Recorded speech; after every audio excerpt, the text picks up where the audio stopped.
Deus seja louvado.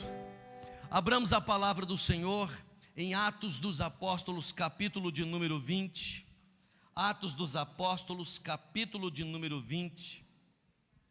Abra aí a palavra de Deus. Culto da esperança. Culto da esperança é um culto mais rápido um pouquinho.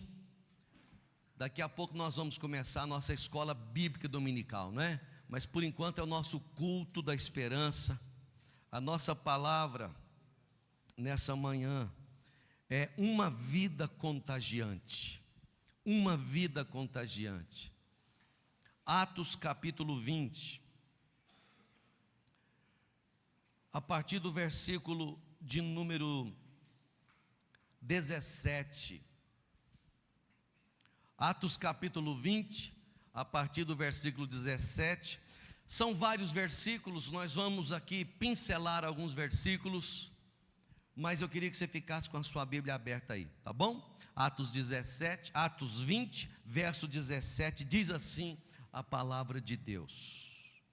Por isso, em Mileto, mandou chamar os presbíteros da igreja de Éfeso.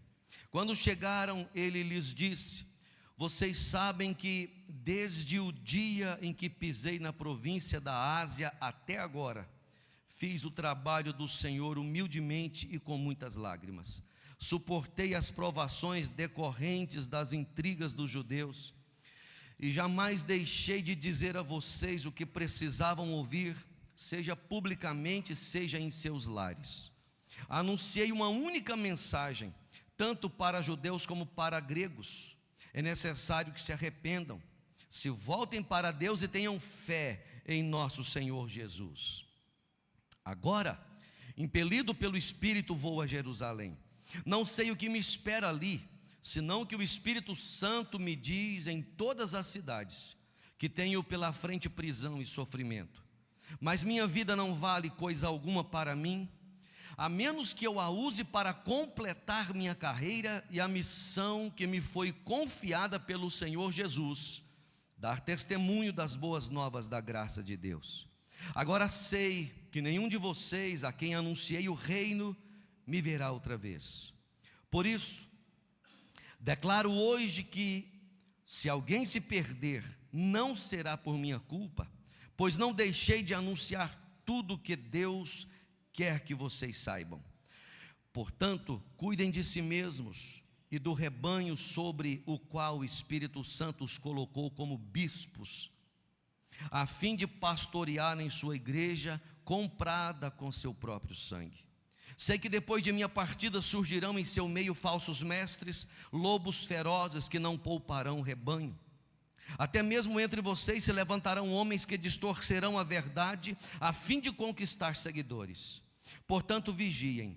Lembrem-se dos 3 anos que estive com vocês, de como dia e noite nunca deixei de aconselhar com lágrimas cada um de vocês.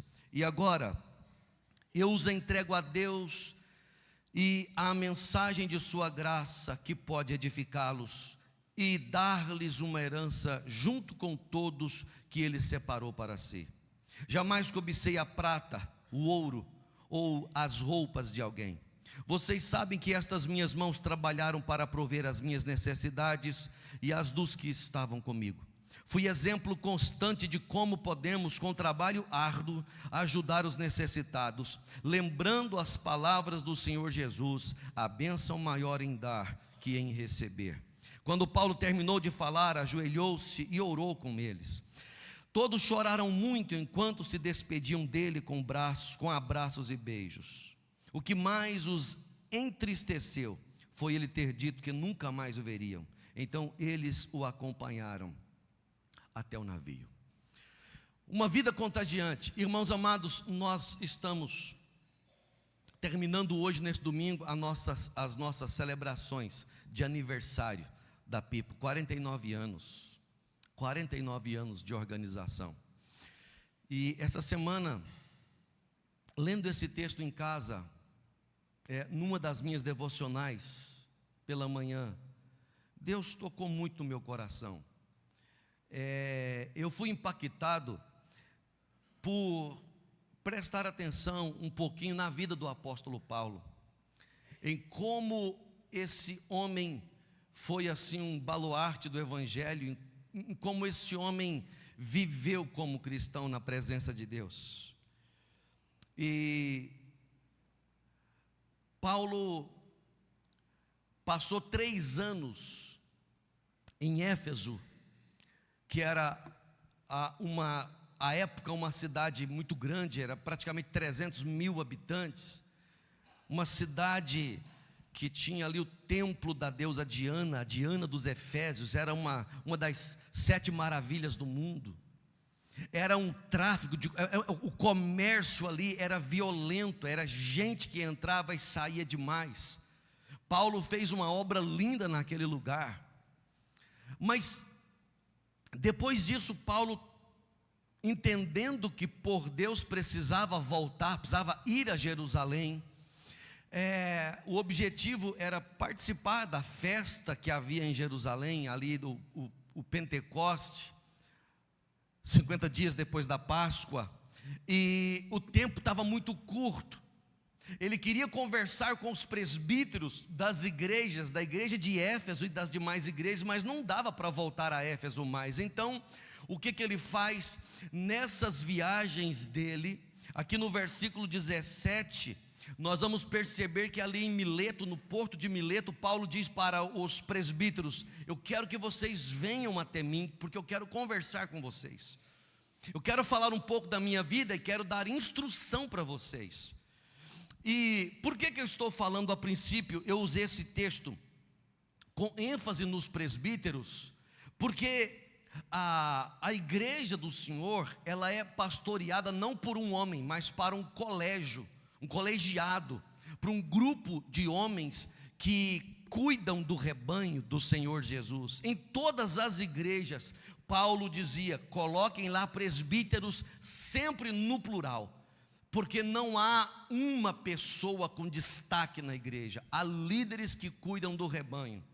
E Paulo, com autoridade para falar sobre isso, ele diz: chama para mim os presbíteros da igreja de Éfeso. E aí verso 18, quando os presbíteros se reuniram ali em Mileto, Paulo disse o seguinte: vocês sabem, verso 18, que desde o dia em que pisei na província da Ásia até agora, olha aqui Paulo dizendo, preste atenção na maneira com que eu lidei com o chamado de Deus, com o ministério, com a vida cristã. Olha a regularidade.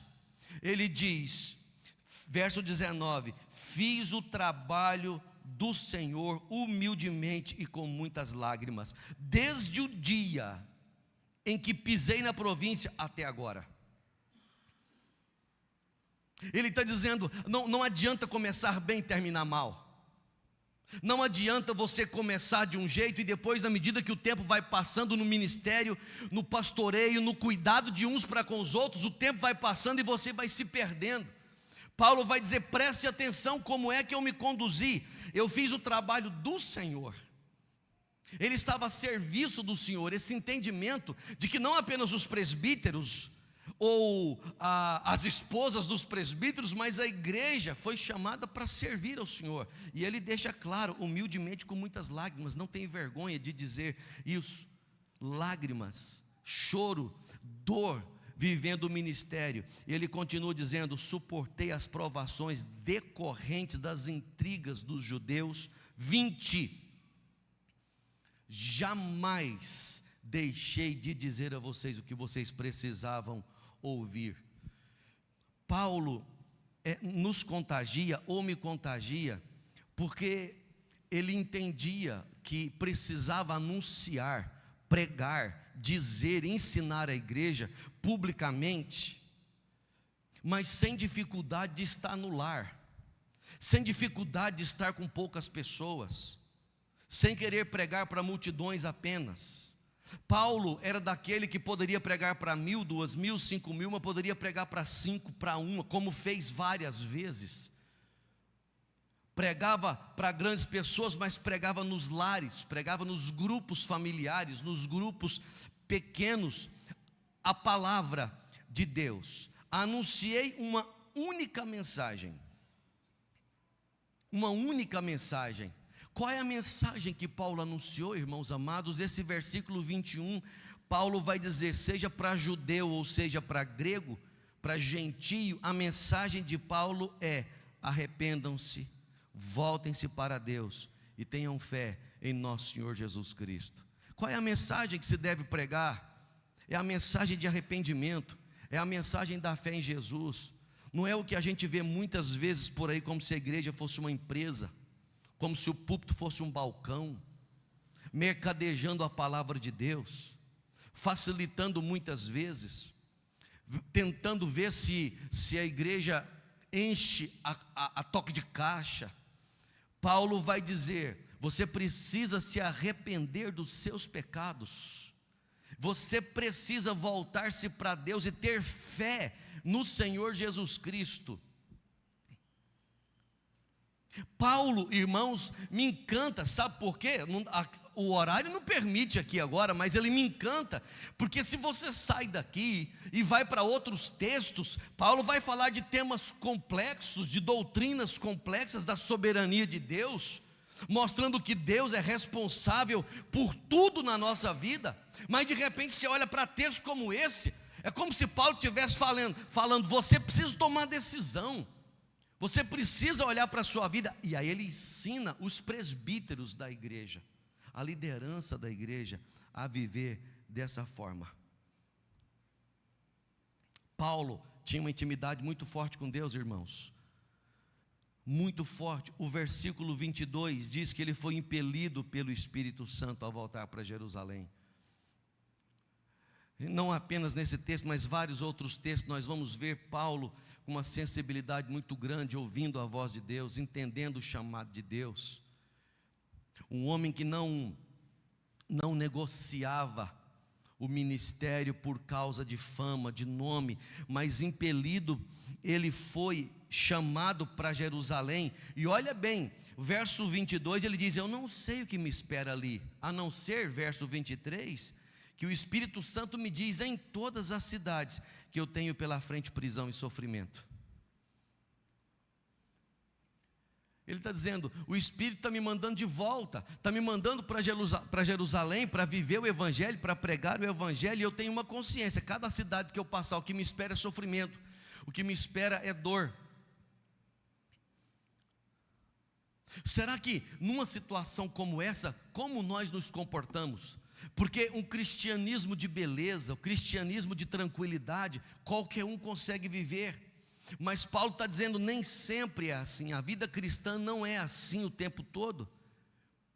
De tal maneira que ele abre o seu coração dizendo no verso 24: mas minha vida não vale coisa alguma para mim, a menos que eu a use para completar a minha carreira e a missão que me foi confiada pelo Senhor Jesus.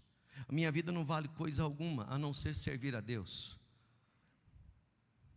O meu principal compromisso é servir a Deus, é completar. Estão lembrados de 2 Timóteo capítulo 4, verso 7?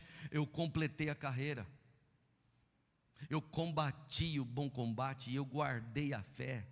Paulo chama os presbíteros da igreja de Éfeso para prestar atenção nisso. Que tipo de motivação tem no coração de vocês? Que tipo de motivação tem no nosso coração? Nos pais que pastoreiam seus filhos,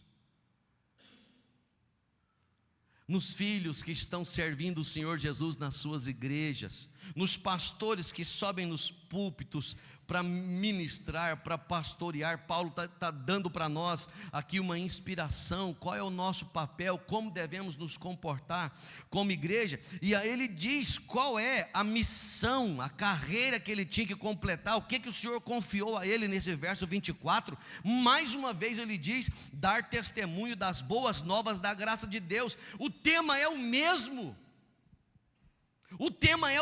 você não vê prosperidade, você não vê um ministério parecido com alguns que a gente vê por aí afora no Brasil e no mundo.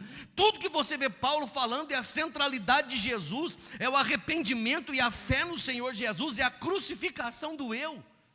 O tempo todo Paulo diz que o poder está no nome de Jesus e não em outro lugar. É isso que ele ensina. O verso 25: agora sei que nenhum de vocês a quem anunciei o reino me verá outra vez. Ele não está falando necessariamente da morte. Ele está falando de propósito, porque já tinha passado por Éfeso, mas agora tinha outros compromissos. Provavelmente como pregador, como discipulador, não voltaria para Éfeso mais. A ideia principal aqui é essa, não necessariamente a morte, como até alguns deles estavam pensando que seria. Verso 26: por isso declaro hoje que se alguém se perder, não será por minha culpa. Será que nós podemos dizer isso, irmãos? Será que nós podemos dizer isso acerca dos nossos relacionamentos? Acerca das pessoas com as quais nos relacionamos, as pessoas com as quais nós amamos, que convivem conosco todo dia? Será que nós poderíamos dizer isso? No que depender de mim, Deus, essa pessoa não vai se perder, porque eu vou dar bom testemunho, eu vou pregar o Evangelho, eu vou chamá-la ao arrependimento, eu vou orar por ela todos os dias. Paulo contagia a gente, Paulo estimula a gente, envergonha a gente muitas vezes. Ele diz no verso 27: pois não deixei de anunciar tudo que Deus quer que vocês saibam. Eu não deixei de anunciar todo o desígnio de Deus. Paulo não era daquele pregador que pregava algumas coisas que ele gostava de pregar e deixava outras para trás. Paulo pregava tudo que Deus mandava pregar. Ele falava de coisas variadas, tudo que tinha a ver com a palavra de Deus ele ministrava. Gostando ou não gostando, sendo pesado ou não pesado, Paulo era um pregador que falava todo o desígnio de Deus. Depois de dar esse testemunho, depois de falar da sua vida, de como ele ministrava, de como ele pregava, ele dá uma orientação aos presbíteros. E a orientação aos presbíteros aqui no verso 28 é: portanto, entendendo, percebendo tudo que eu vivi, tudo que eu fiz, o meu testemunho, ele diz: cuidem de si mesmos. Cuidem de si mesmos. E essa é uma palavra, obviamente, que não serve apenas para os pastores, ela serve para qualquer crente no Senhor Jesus. Paulo, antes de dizer para os presbíteros cuidar do povo, pastorear o povo, pregar para o povo, ele diz: cuidem de vocês mesmos, atentem por vocês. E aqui, irmãos, é amplo. Paulo está dizendo: preste atenção no tempo que você tem para você, como você cuida do seu corpo, como você cuida da sua vida espiritual. Porque aqueles que pastoreiam, que lideram, serão muito mais cobrados. Mas de alguma forma, em alguma medida, todos nós pastoreamos alguém, todos nós discipulamos alguém. Sempre haverá uma responsabilidade muito grande para aqueles que são servos do Senhor Jesus, porque temos a responsabilidade de influenciar pessoas. E Paulo aqui chama a nossa atenção. Irmãos, uma das coisas mais difíceis que tem para a liderança é pregar para si mesmo. É muito mais fácil pregar para vocês aqui, ou pregar para, sei lá, 500 pessoas, 1000 pessoas, do que pregar para a gente mesmo. Se não tomarmos cuidado, nós condenamos algumas coisas na vida de vocês, das quais nós praticamos. Por isso Paulo está dizendo: presbíteros, cuidem de vocês mesmos. Vocês vão se lembrar quando ele fala lá em Timóteo, né, acerca das responsabilidades, das prerrogativas para que alguém seja presbítero na igreja. Ele precisa cuidar de si mesmo, ele precisa ser irrepreensível, ele precisa ser homem de Deus, ele precisa ser marido de uma só mulher, não pode ser dado ao vinho, não pode ser avarento, não pode ser brigão, tem que ser inimigo de contendas. Paulo nos contagia por entender de quem é a igreja, quem é o dono da igreja. Por isso ele diz: cuide de si mesmo e do rebanho. Cuide do rebanho, pastoreie o rebanho. Que rebanho? O rebanho que o Espírito Santo colocou vocês como bispos, episcopos, presbíteros, a mesma palavra. Deixa eu dizer uma coisa para você: presbítero, bispo e pastor é a mesma coisa na língua grega, não há hierarquia. Aqui nós estamos falando de ancião, de homem que tem maturidade e experiência para pastorear o rebanho. Esse é o significado dessa palavra. Ele está dizendo aqui: olha, vocês precisam cuidar de vocês mesmos, porque há um rebanho para vocês cuidarem.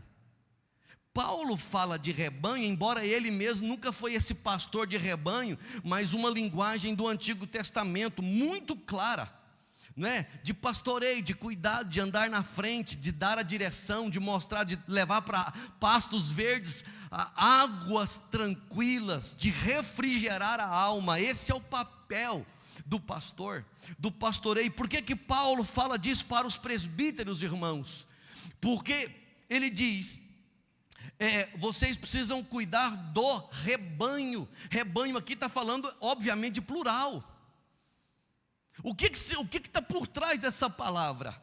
Está por trás o fato de que no aprisco do Senhor há ovelhas variadas, há ovelhas dóceis, mas há umas não tão dóceis, há ovelhas que são mais duras, bravas, arredias, tem umas que fogem. Tem ovelha que você vai pegar ela por perto, ela dá coice, ela machuca o pastor quando vai pegar. E Paulo está dizendo: presbíteros, pastores, tomem cuidado, sabe por quê? Porque o rebanho é do Senhor, e você não foi chamado para pastorear essas ovelhas e não essas ovelhas, você foi chamado para pastorear as ovelhas do Senhor. Por isso, cuide de você. Cuide do seu coração, para que você não goste dessa e abandone essa. E quando essa te tratar assim, você se rebelar ou se revoltar contra ela, porque ela não é sua, ela é do Senhor Jesus. E Paulo faz algo aqui importantíssimo. Ele diz: cuidem do rebanho sobre o qual o Espírito Santo os colocou como bispos, a fim de pastorearem sua igreja comprada com seu próprio sangue. Quando você tiver, irmãos, deixa eu dizer uma coisa para vocês todos. É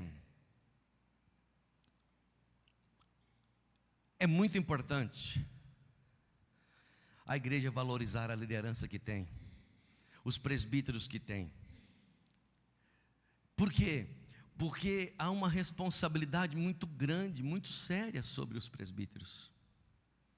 É por isso que às vezes quando tem eleição para presbítero, para presbítero, para diácono também, mas para presbítero, porque há uma diferença do diaconato para o presbiterato. Quando a gente fala de eleger presbíteros e não eleger neófitos, novos na fé ou imaturos. Por quê? Porque existem decisões a serem tomadas, existem conversas a serem discutidas, que se o homem eleito for neófito, quando ele entra para as discussões, às vezes pecados que se discute lá, como lidar com a igreja, ele se assusta, ele escandaliza, ele não sabe o que dizer, ele foge, ele trata de maneira equivocada. E Paulo está dizendo aqui para os presbíteros da igreja inspirarem, ser de fato modelo para a igreja. Como que você faz isso? Pastoreando, entendendo que a igreja foi comprada por preço de sangue, o sangue do Senhor Jesus. Então olhar para vocês aí, é preciso ter esse olhar, sabendo o quanto cada um de vocês são preciosos, e ao mesmo tempo olhar para mim, porque no fundo, por mais que eu seja presbítero, porque não se engane, pastor, presbítero, a mesma coisa, tá? Então a questão é que alguns com ênfase na palavra, no pastoreio, na docência, no ensino, no cuidado bíblico, no alimento de uma maneira mais consistente, e outros nem tanto, mas todos somos pastores, presbíteros. Mas não deixamos de ser ovelhas também. Não deixamos de ser ovelhas, porque no fundo, A igreja tem um supremo pastor. Ele é o dono do rebanho, ele é o dono da igreja, ele é o senhor da igreja, não é? E aí Paulo então nos ensina, dizendo no verso 29, a razão por que os presbíteros precisam cuidar de si e precisam cuidar do rebanho, precisam atentar-se para o rebanho. Pastor, presbítero, precisa gostar de gente, precisa gostar de gente, precisa gostar do pequenininho até o ancião, até o de cabelo branco. Precisa gostar de gente, precisa gostar de orar com as pessoas, precisa pedir graça de Deus para com as pessoas, porque esse é o significado do pastoreio. E aí ele vai dizer: sei que depois da minha partida surgirão em seu meio falsos mestres, lobos ferozes que não pouparão o rebanho. Olha do que ele está dizendo, irmãos, porque é que os líderes da igreja têm que ser consistentes. Por que a igreja tem que ser bíblica? Por que os líderes precisam ser maduros e tem que amar o rebanho, gostar do rebanho, ficar atento em relação ao rebanho? Eu vou dizer uma coisa para vocês, eu acho que todo pastor é assim, e os irmãos já sabem mais ou menos. Então, como eu fico muito aqui na frente, eu percebo sem muita dificuldade se você faltou 1, 2 ou 3 cultos seguidos, mesmo não lembrando o nome de todo mundo. Você sabe por quê? Porque vocês têm o hábito de praticamente sentarem-se quase que no mesmo lugar sempre. A variação é muito pouca, né? Ainda varia um pouco mais, né? Mas a maioria está, né, nos lugares. Então está no culto aqui, você bateu o olho naquela região, Daniel Júnior está aqui nessa região, né? Aí o Laís está sempre aqui, a Márcia também, a Marlene também. Então a gente vai percebendo, você vai notando a ausência, a falta dessas pessoas. E Paulo vai dizer: cuidado, porque vai surgindo de dentro. Se você ler 1 João capítulo 2, verso 18 e 19, você vai ver que alguns falsos mestres saem de dentro da própria igreja. Então dentro da igreja se levantam lá para gerar um tumulto, e outros vêm de fora. Outros estão, agora com a tecnologia então, a igreja nem sempre tem filtro, sabe? Nem sempre tem filtro. De vez em quando você está assistindo, estou vendo os irmãos postar, um posta um negócio, né? E você olha lá, você fala: não acredito que essa ovelha está assistindo esse negócio, está vendo esse pregador, não é? Você fala: meu Deus, o homem prega tudo diferente do que a gente está acreditando, mas de vez em quando acontece. Então Paulo está dizendo: fique atento para você pastorear, para você ensinar. Por quê? Porque eles são lobos ferozes que não pouparão o rebanho.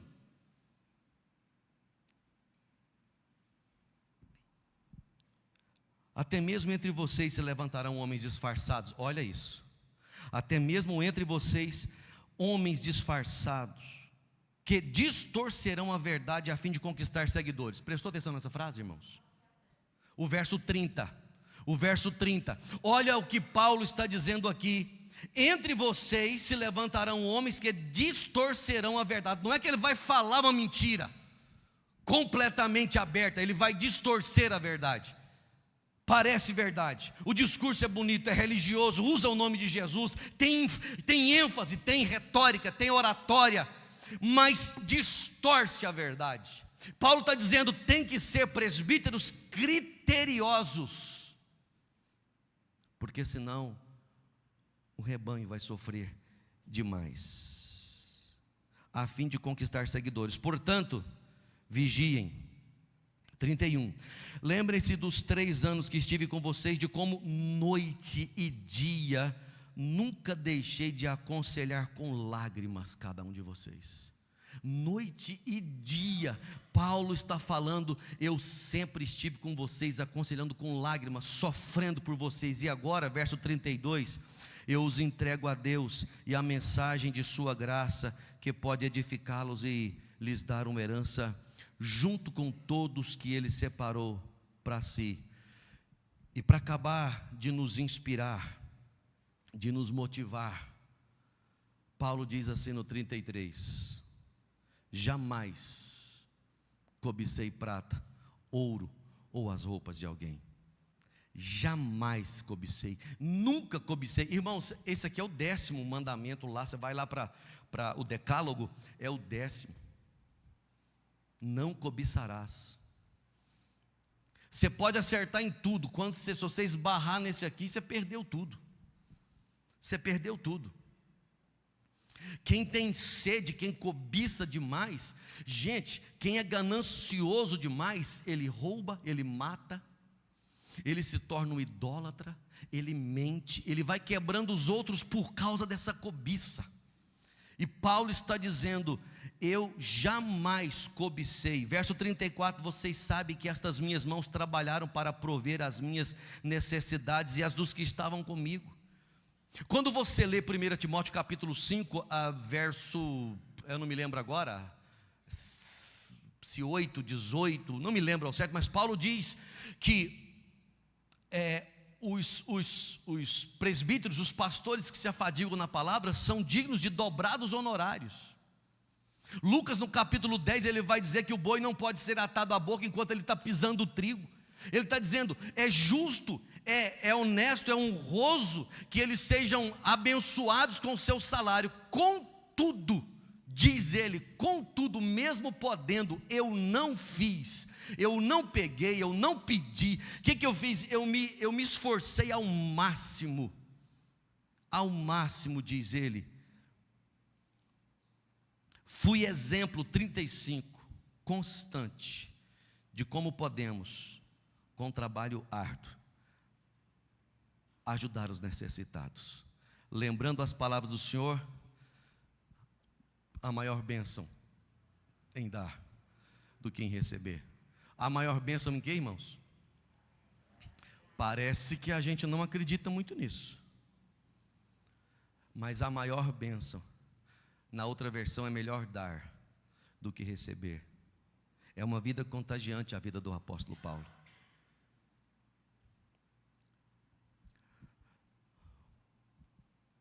Paulo me inspirou aqui desde o começo da semana. Eu passei a semana refletindo nesse texto acerca da vida.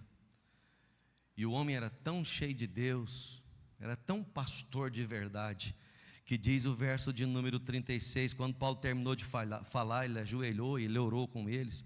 O 37, todos choraram muito, enquanto se despediam dele com abraços e beijos. Cuidou. Eu gostaria que você se visse um pouquinho na pessoa do apóstolo Paulo.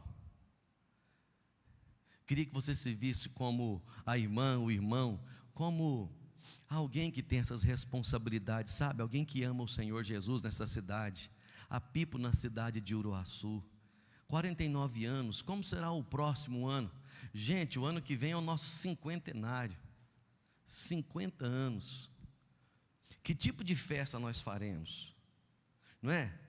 Que tipo de festa nós faremos? Já pensou se a gente conseguisse fazer alguma coisa que pudesse abençoar muito a nossa cidade?